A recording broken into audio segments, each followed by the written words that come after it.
जनाब welcome to decays follies. आज हम उर्दू में वीडियो बना रहे हैं। इंग्लिश में तो वीडियोस बहुत है, इस सिलसिले में मैंने कहा चले उर्दू में बना लें ताकि हमारे व्यूअर्स को कुछ नया सीखने का मौका मिले। तो आज हम कर रहे हैं जनाब वेस्पा स्कूटर के टायर। इसका स्प्लिट रिम होता है, जिस तरह कि आपको नज़र आ रहा है। मैं स्प्लिट रिम है, इसको हमने पेंट किया था। नया टायर लगाना है रिम में, तो उसका तरीका बताएंगे।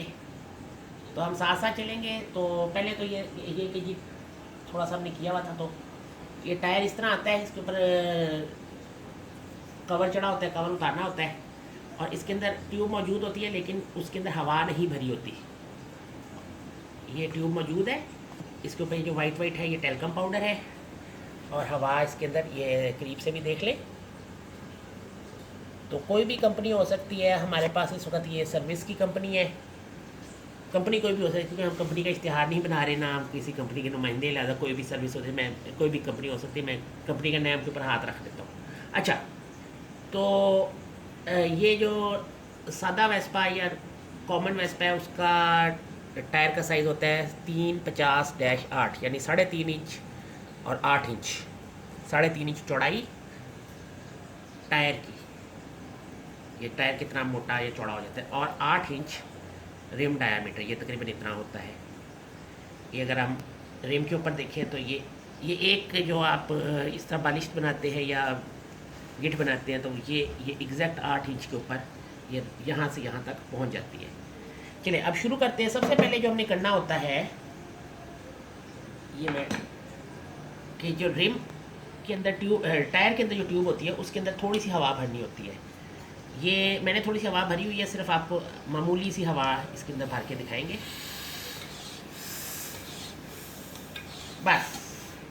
ये तकरीबन 2 पाउंड या दो दो PSI तक हवा भरनी होती है। उसके बाद हमने जो दूसरा काम होता है, ये मेरे लवली असिस्टेंट मेरे साथ हैं, जो कि मेरी थोड़ी सी मदद करेंगे। हमें टायर के अंदर स्प्लिट रिम का बड़ा वाला हिस्सा लेके, स्प्लिट रिम के 2 साइज होते हैं स्प्लिट में, एक छोटा होता है एक बड़ा होता है। बड़ा वाला हिस्सा लेके बड़े वाले हिस्से में टायर की नोज़ल का सुराख होता है और वो फिर दूसरी तरफ से निकलता है। वो हमने इस तरह उल्टाना है। उल्टा के तो सबसे पहले रिम के थोड़ा सा हमें ज़ोर लगेगा। ज़रा असिस्टेंट साहब, ये आप ज़रा पकड़ें प्लीज़। ये मेरे लवली असिस्टेंट के हाथ हैं। आप उम्मीद है आपको इनके हाथ पसंद आए होंगे। ये बड़े बड़े ही काबिल और बड़े ही कीमती हाथ है, क्योंकि हुनरमंद का हाथ है। तो ये इस तरीके से ये टायर का रिम आप देख रहे हैं, सुराख देख रहे हैं नोज़ल का। नोज़ल को इस तरह पीछे करेंगे जी, बिल्कुल। ये जो ने भी आप हमारी बात की तायद की, आप किस तरीके से रिम के अंदर डाल देंगे, जो कि दूसरी तरफ से निकलना चाहिए। उसके बाद ऐसे रखें और इस तरह दबाएं, तो आराम से ये अंदर चला जाएगा। ये जिस तरह कि आपको नज़र आ रहा है। अब ये इस तरफ से इसी तरीके से हम दूसरा वाला लेंगे हिस्सा, और ये जो हवा वाली नोज़ल का सुराख है वो इस नोज़ल के साथ अलाइन करके तो रिम को ऐसे दबा देंगे। अगर आपके रिम के जाने में मसला हो या कुछ हो, तो आप ये टायर की ये जो शोल्डर होता है या नेक होता है, लिप्स होते हैं, इनके ऊपर थोड़ा सा साबुन लगा सकते हैं, लेकिन बेहतर ये होता है कि ना लगाएं।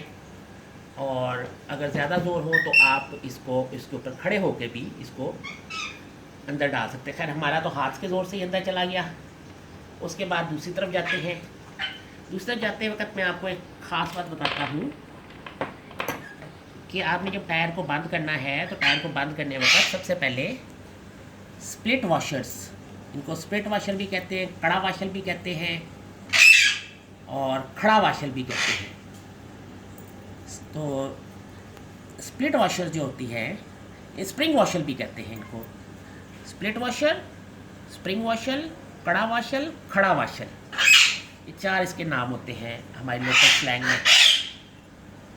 तो ये 4 स्प्लिट वॉशर्स आपने इस तरीके से सबसे पहले लाजमन लगाने हैं।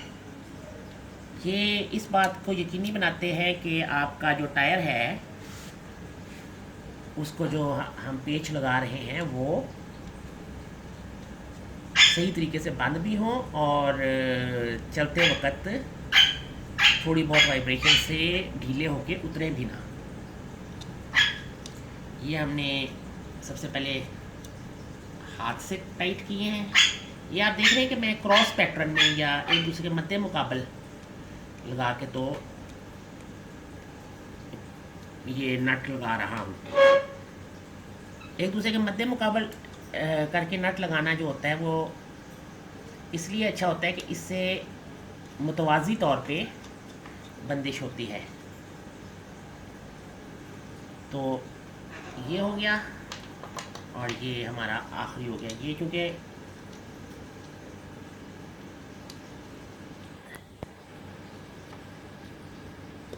ये हमने चारों नट जोड़ लिए और उसके बाद हम किसी भी कसने वाली चीज़ से, इस तरह की ये है, नहीं ये वाला लगेगा, इनको नट्स को कसेंगे। कसने का भी वही तरीका है कि आपने एक दूसरे के मुतवाज़ी नट्स कसने हैं। ये तीसरा मैं कर रहा हूँ।